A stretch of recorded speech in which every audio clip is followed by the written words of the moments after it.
CM Vishnu Desai करेंगे कई विभागों की समीक्षा बैठक, अधिकारियों और विभागीय मंत्री मीटिंग में होंगे शामिल। रायपुर में डॉक्टर्स की टीम को सीबीआई ने किया गिरफ्तार, निजी मेडिकल कॉलेज प्रबंधन से 55 लाख रुपए हवाला के जरिए लेने का आरोप। रायपुर में छेड़छाड़ से परेशान होकर सैलून में छिपी महिला से रेप, सैलून संचालक ने वारदात को दिया अंजाम, दोनों आरोपी गिरफ्तार। छत्तीसगढ़ में मानसून फिर हुआ एक्टिव, सरगुजा संभाग में भारी बारिश की संभावना, रायपुर दुर्ग में भी बारिश का अलर्ट। जगदलपुर में रेल मार्ग पर लैंडस्लाइड, रेल आवागमन हुआ बाधित, किरंदुल विशाखापट्टनम एक्सप्रेस समेत कई ट्रेनें रद्द।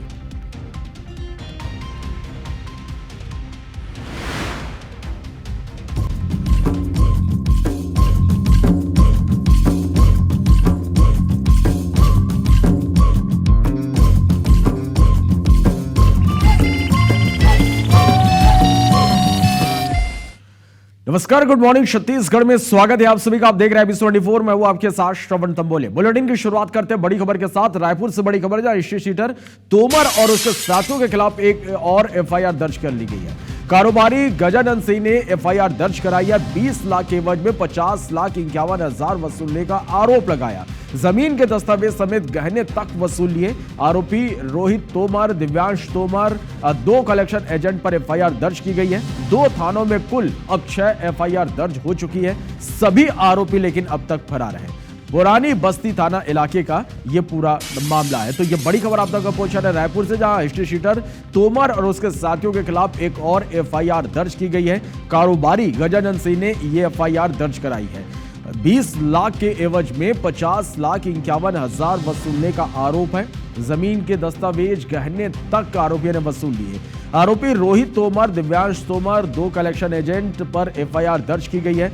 2 थानों में कुल 6 एफआईआर दर्ज हो चुकी है। सभी आरोपी अब भी फरार हैं। पुरानी बस्ती थाना इलाके का ये पूरा मामला है। तो ये बड़ी खबर आप तक हम पहुंचा रहे हैं रायपुर से।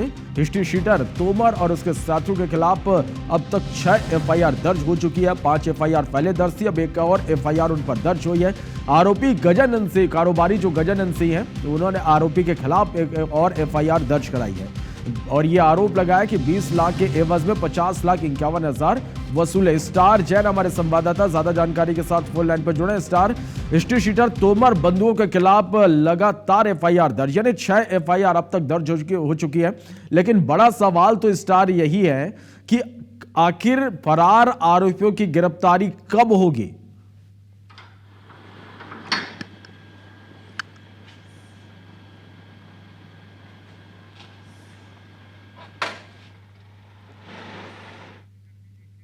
चलिए, हमारे सहयोगी स्टार हमारे साथ लाइव जुड़ गए, सीधा उनका रुख कर लेते हैं। स्टार, हिस्ट्री शीटर तोमर और उनके साथियों के खिलाफ एक और एफआईआर दर्ज हुई है।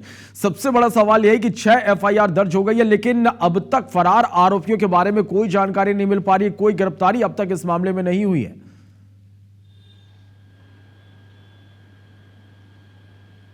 देखिए, ये गंभीर मामला है। एक तरफ लगातार इन तोमर बंधुओं के खिलाफ शिकायतें हो रही है और शिकायतों के आधार पर एफआईआर दर्ज भी हो गई है।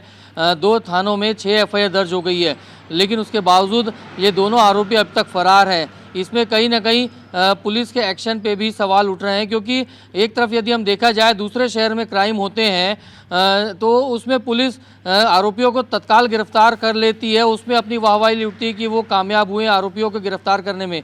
लेकिन तोमर बंधु, जिनके खिलाफ 6 शिकायत दर्ज हो चुकी है और गंभीर मामले हैं, जिसमें एक्सटॉर्शन से लेकर धमकी और वसूली तक के आरोप हैं और लाखों रुपए के हैं, इसमें एफआईआर भी दर्ज हुई है। और साथ ही मतलब ये एक बड़ा मामला है रंगदारी का और राजधानी रायपुर का ये मामला है।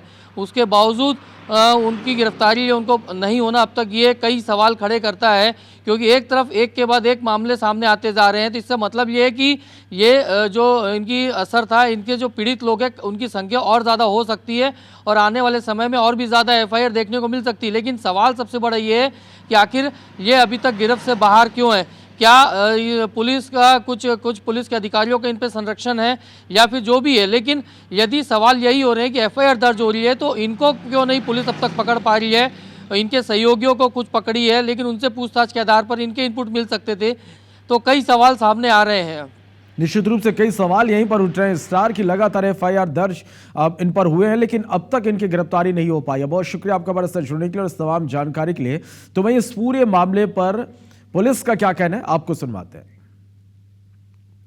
आज दिनांक को पुनः एक प्रार्थी की शिकायत पर रोहित सिंह तोमर, दिव्यांश सिंह तोमर और अन्य लोगों के खिलाफ एक्सटॉर्शन की धाराओं और कर्जा एक्ट के तहत अपराध दर्ज किया गया है। इसमें थाना तेलीबांधा से अपराध दर्ज होने की शुरुआत हुई थी। उसके बाद से थाना पुरानी बस्ती में लगभग 5 एफआईआर अलग अलग दर्ज किए जा चुके हैं और बेचना जारी है।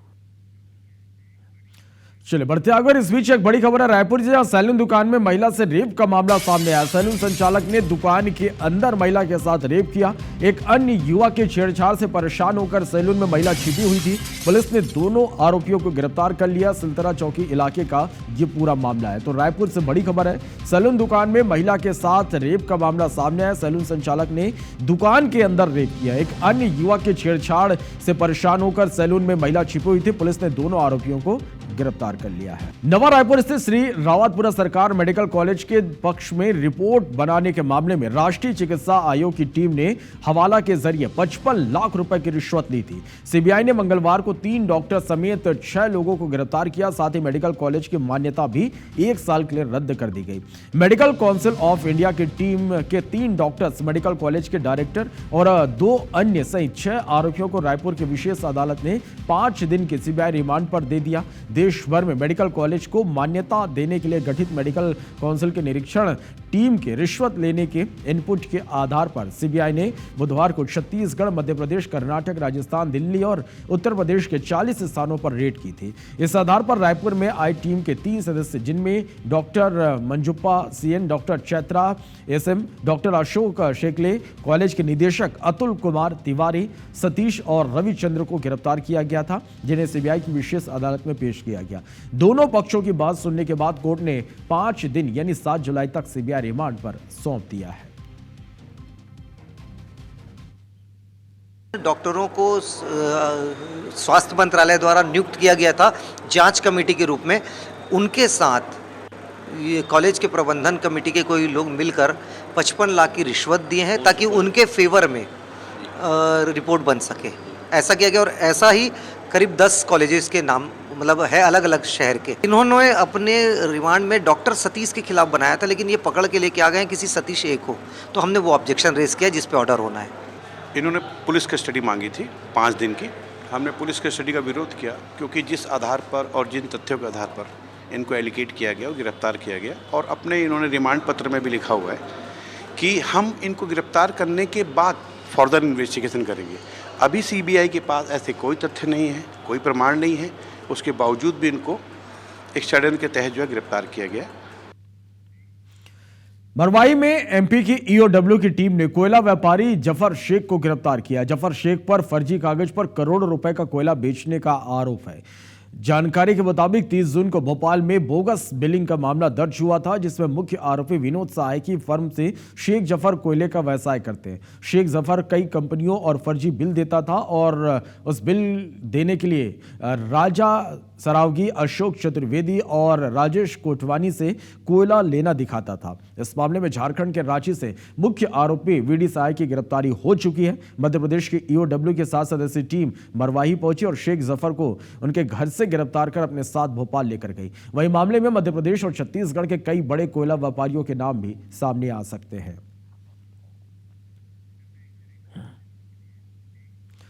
बढ़ते आगे। छत्तीसगढ़ में शराब घोटाले में ईओडब्ल्यू ने एक और चार्जशीट दायर की है। यह चार्जशीट पूर्व मंत्री कवासी लखमा के खिलाफ दायर की गई है। चार्जशीट में कवासी लखमा को लेकर कई खुलासे हुए। एक रिपोर्ट आप देखिए। छत्तीसगढ़ के बहुचर्चित शराब घोटाला केस में बड़े खुलासे हुए हैं। ये चौंकाने वाले खुलासे ईओडब्ल्यू के चौथे पूरक चालान में हुए हैं। घोटाले के आरोपी पूर्व आबकारी मंत्री कवासी लखमा के खिलाफ पेश हुए चालान में बताया गया कि किस तरह से करोड़ों की रकम अलग अलग बांटी गई। एक बड़े कांग्रेसी नेता को महीने में 2 बार 10-10 करोड़ रुपए मिलते थे। शराब घोटाले में मिली रकम से 1500 करोड़ रुपए पार्टी फंड के नाम पर दिया गया। किस पार्टी को ये फंड दिया गया इसका जिक्र नहीं है। ईओडब्ल्यू इसकी जांच कर रही है। चार्जशीट के मुताबिक कवासी लखमा के बंगले में सरकारी गाड़ियों में हर महीने 2 करोड़ रुपए पहुंचता था। ठेके में कमीशनखोरी के जरिए यह अवैध आमदनी होती थी। आबकारी विभाग के कर्मचारी रोजमर्रा के सामानों के साथ साथ पैसों के बैग बंगले में लाते थे, जो कि लखमा के तत्कालीन ओएसडी जयंत देवांगन के हाथों में दिया जाता था। ईओडब्ल्यू के अधिकारियों ने लखमा के 27 करीबियों से बयान लेकर इस बात के सबूत इकट्ठा किए हैं। तत्कालीन मंत्री ने इस रकम को जमीन, मकान और भरोसेमंद लोगों के ऊपर इन्वेस्ट करके ठिकाने लगाए। काली कमाई का इस्तेमाल सुकमा में कांग्रेस भवन, बेटे के लिए 1 करोड़ 40 लाख रुपए और खुद के लिए 2 करोड़ 24 लाख रुपए के मकान बनवाए गए। बहू बेटियों समेत कई कारोबारियों के नाम 18 करोड़ रुपए का निवेश किया। ईओडब्ल्यू की जांच में खुलासा हुआ है कि साल में 60 लाख पेटी से ज्यादा शराब अवैध रूप से बेची गई। अवैध रूप से शराब बेचने के लिए राज्य को 8 जोन में बांटकर 15 जिलों को चुना गया था। यहाँ की दुकानों में फैक्ट्री से ही डुप्लीकेट होलोग्राम लगकर शराब आती थी।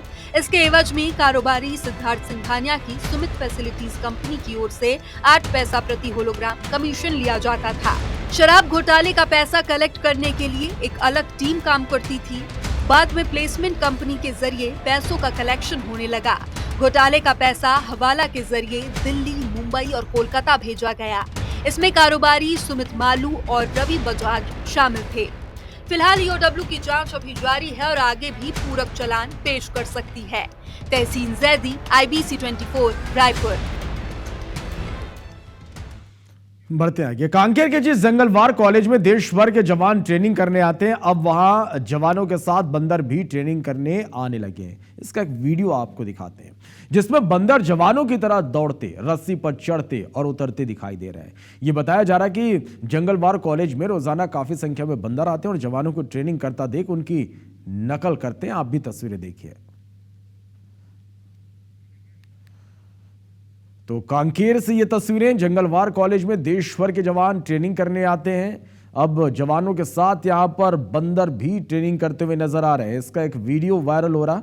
बंदर जवानों की तरह दौड़ते, रस्सी पर चढ़ते और उतरते दिखाई देते हैं। दरअसल ये बताया जा रहा है कि जंगलवार कॉलेज में रोजाना काफी संख्या में बंदर आते हैं और जवानों को ट्रेनिंग करता देख ये बंदर भी उनकी नकल करने लगते हैं। तस्वीरें आप देखिए।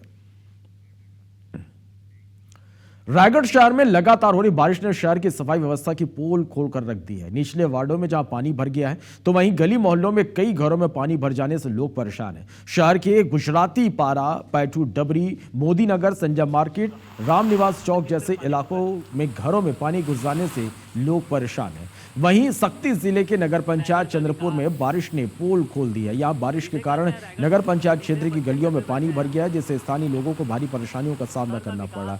इस तरह से नगर पंचायत की जल निकासी व्यवस्था की पोल खोल दी। बारिश के कारण कई इलाकों में पानी भर गया, जिससे सड़कों पर चलना मुश्किल हो गया। नालियां जाम होने के कारण पानी की निकासी ठीक से नहीं हो पा रही थी।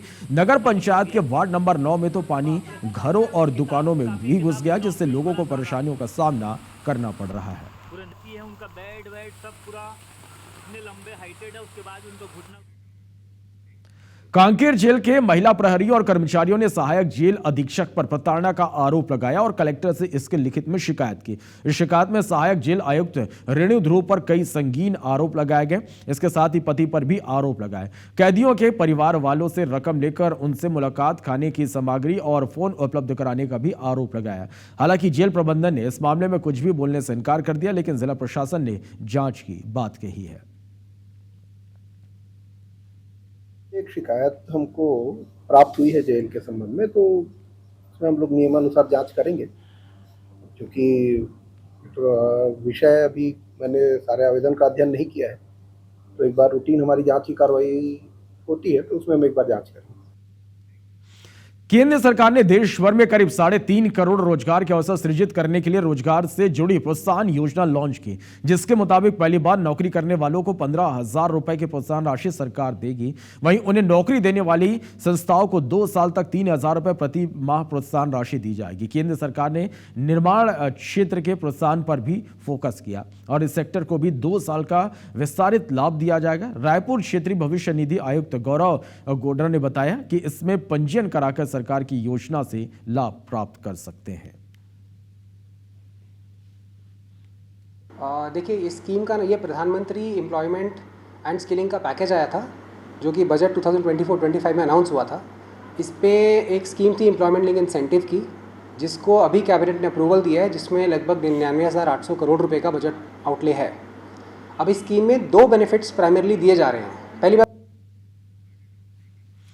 सरकार ने राशन कार्ड धारकों को बड़ी राहत देते हुए राशन वितरण की समय सीमा 31 जुलाई 2025 तक बढ़ा दी। पहले यह अवधि 30 जून 2025 को समाप्त हो गई थी, जिसके कारण प्रदेश में 15% और गरियाबंद जिले में 18% लोग राशन लेने से दूर हो गए थे। लेकिन अब समय सीमा को बढ़ाते हुए 31 जुलाई तक राशन वितरण की अनुमति दी गई। इसके पहले केंद्र सरकार ने लोगों के हित में एक बड़ा निर्णय लेते हुए जून, जुलाई और अगस्त के लिए 3 महीने का राशन एक साथ वितरित करने की योजना बनाई थी। लेकिन एक साथ राशन मिलने के चलते राशन दुकानों पर भी भारी भीड़ उमड़ रही थी, जिससे कई स्थानों पर भगदड़ की स्थिति बन गई थी। सर्वर की तकनीकी समस्याओं, OTP सत्यापन और फिंगरप्रिंट मिलान में दिक्कतों के कारण वितरण प्रक्रिया में देरी हुई। लेकिन अब केंद्र सरकार की अनुमति के बाद 31 जुलाई तक राशन वितरण का कार्य पूरा हो सकेगा।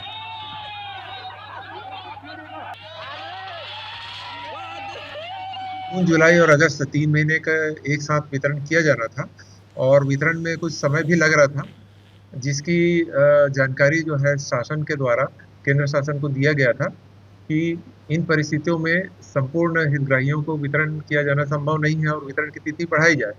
बचे हुए हितग्राही हैं उनको 31 जुलाई 2025 तक खाद्यान्न वितरण का ऑप्शन उचित मूल्य दुकानों को मिलेगा। ये गृह मंत्री विजय शर्मा एक दिवसीय दौरे पर नारायणपुर के इकड़भट्टी गांव पहुंचे, जहां उनका वन मंत्री केदार कश्यप और जिला पंचायत अध्यक्ष नारायण मरकाम ने जोरदार स्वागत किया। गृह मंत्री और वन मंत्री ने नवीन प्राथमिक शाला का दौरा किया, जहां उन्होंने बच्चों से सीधा संवाद कर पढ़ाई की जानकारी ली और उन्हें चॉकलेट बांटे। इसके बाद जनता की समस्या सुनने के लिए जन चौपाल लगाए और ग्रामीणों की समस्याएं सुनी। ग्रामीणों के आजीविका संसाधनों को बढ़ाने के लिए कई घोषणाएं भी की।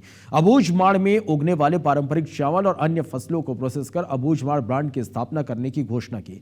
वहीं 50 आवास और 50 शौचालय की भी स्वीकृति दी गई।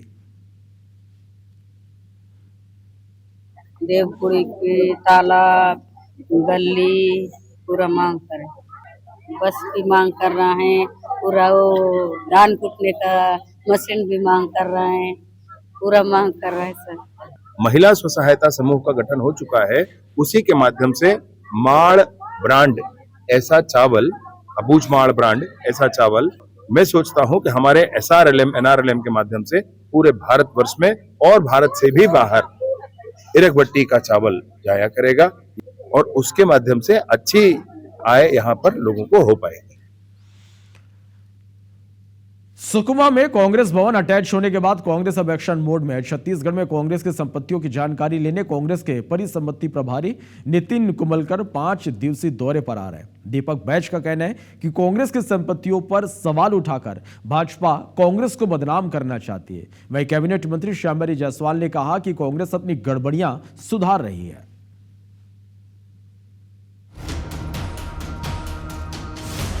सुकमा के राजीव भवन को ईडी ने अटैच कर दिया है।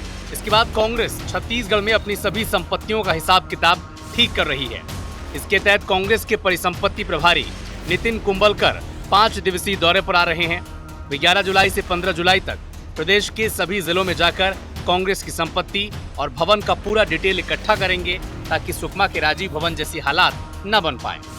इससे पहले PCC चीफ दीपक बैज ने भ्रष्टाचार के पैसे से कई जगह कांग्रेस भवन बनाने के आरोप पर पलटवार किया और कहा कि बीजेपी नेता भवन निर्माण से संबंधित पाई का हिसाब देख सकते हैं। इसके साथ ही इन्होंने कुशाभाऊ ठाकरे परिसर को लेकर भी तंज कसा कि जिनके घर शीशे के होते हैं वो दूसरों के घर पत्थर नहीं फेंका करते। ईडी CBI का दुरुपयोग करना है तो भारतीय जनता पार्टी से सीखो। आपने एक कार्यालय सीज किया, क्या कार्यालय सीज किया तो हमारी पार्टी की गतिविधि रुकी है क्या? हमारी विचारधारा को तो सीज नहीं कर सकते आप। ईडी का और CBI का सबसे ताकत से यूज कर रहे हैं विपक्षी को दबाने के लिए। उनके पास और कोई हथियार बचा नहीं है और इसलिए वो चाहते हैं कि अब धीरे धीरे जो कांग्रेस के भवन हो या कांग्रेस की जो भी प्रॉपर्टीज हो उनको जब्त करना शुरू करें। कांग्रेस नेताओं के इस बयान पर कैबिनेट मंत्री श्यामबिहारी जायसवाल ने चुटकी लेते हुए कहा कि कांग्रेस को पहले ही अपनी गड़बड़ियों को सुधार लेना था। कांग्रेस बहुत पुरानी पार्टी है, इनको पहले से ही अपनी सारी संपत्तियों का हिसाब रखना चाहिए था।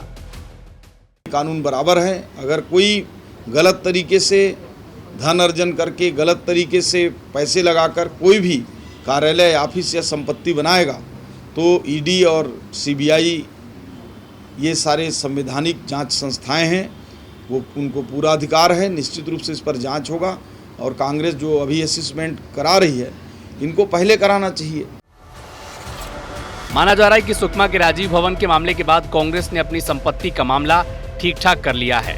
तभी तो दीपक बैज बीजेपी नेताओं को चुनौती दे रहे हैं कि वो आकर कांग्रेस की पूरी संपत्ति का पाई का हिसाब देख लें। राजेश मिश्रा, IBC 24, रायपुर।